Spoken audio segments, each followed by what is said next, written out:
0-0 partout en Centrafrique. Mesdames et messieurs, rebonjour et bienvenue dans ce Flash Info. À la une de ce journal, le président de l'Assemblée nationale, Simplice Mathieu Sarandji, a reçu en audience le 4 septembre la chargée d'affaires à l'ambassade des États-Unis en Centrafrique, Mélanie Anne Zimmerman. La diversification de relations bilatérales entre la République centrafricaine et les États-Unis d'Amérique était à la une des échanges. Le point avec Donawate Kinam.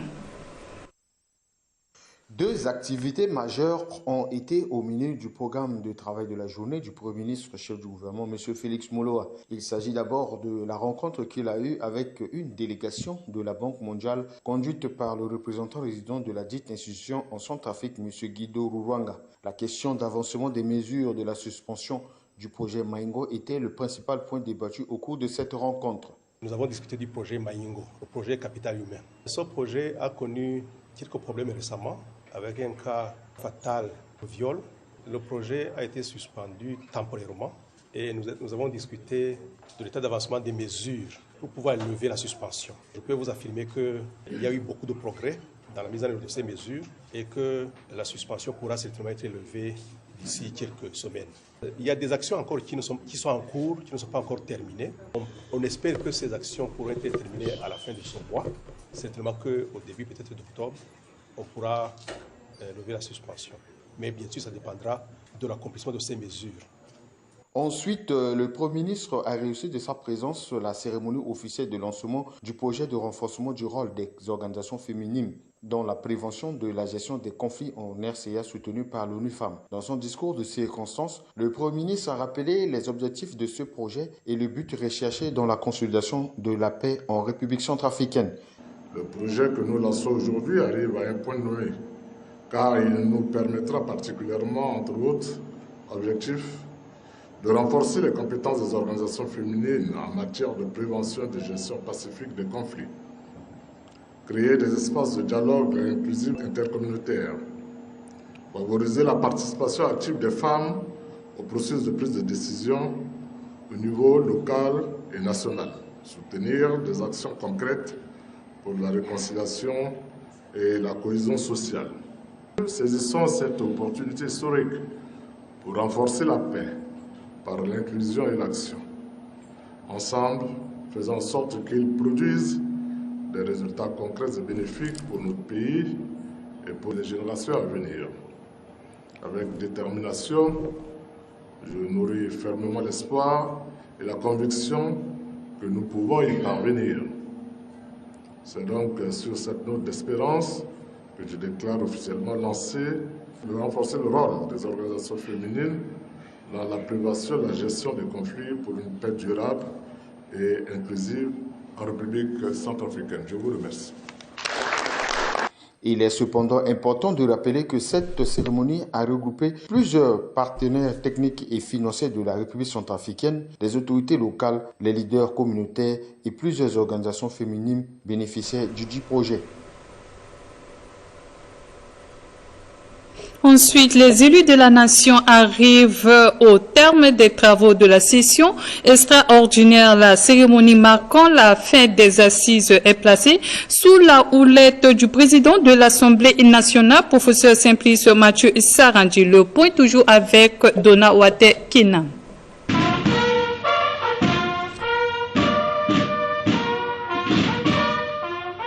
Les travaux de la première session extraordinaire de l'Assemblée nationale se sont achevés ce mercredi à l'hémicycle de l'institution parlementaire. Cette session arrive à terme après 10 jours de travaux sanctionnés par l'adoption de 3 projets de loi. Il s'agit des projets de loi portant déclaration obligatoire des décès maternels, périnatales et de riposte, celui portant dérogation à certaines dispositions de la loi portant code électoral et le projet de loi portant portant dérogation de certaines dispositions relatives à la composition, organisation et fonctionnement de l'autorité nationale des élections. Toute une représentativité de l'État a assisté à la cérémonie au cours de laquelle le président de l'Assemblée nationale félicite la diligence des députés lors des travaux et les souhaite bonnes vacances parlementaires. Professeur Simplice Mathieu Sarandi.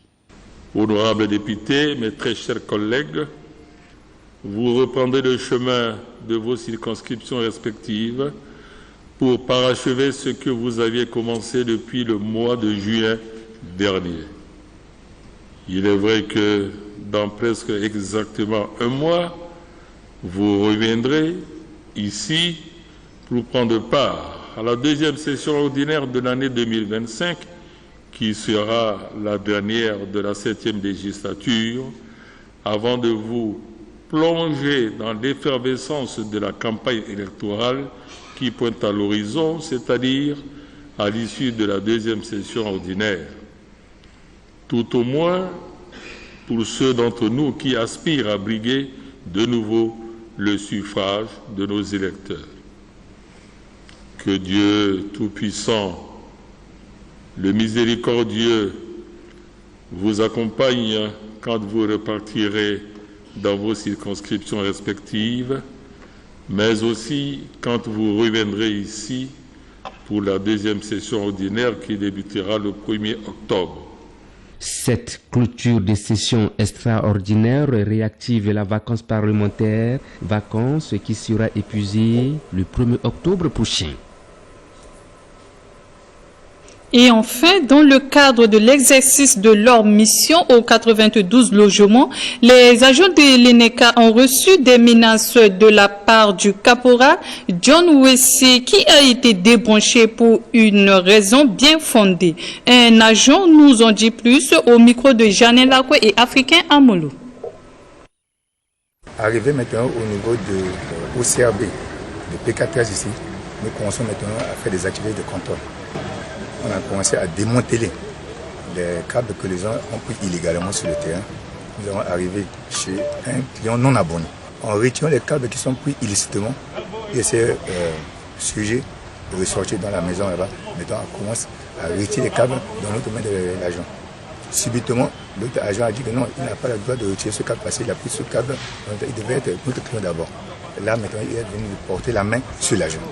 À ce moment maintenant, les agents du quartier sont venus maintenant intervenir au niveau de l'OCRB. Aussitôt informés de la hiérarchie, on était venus avec notre commissaire.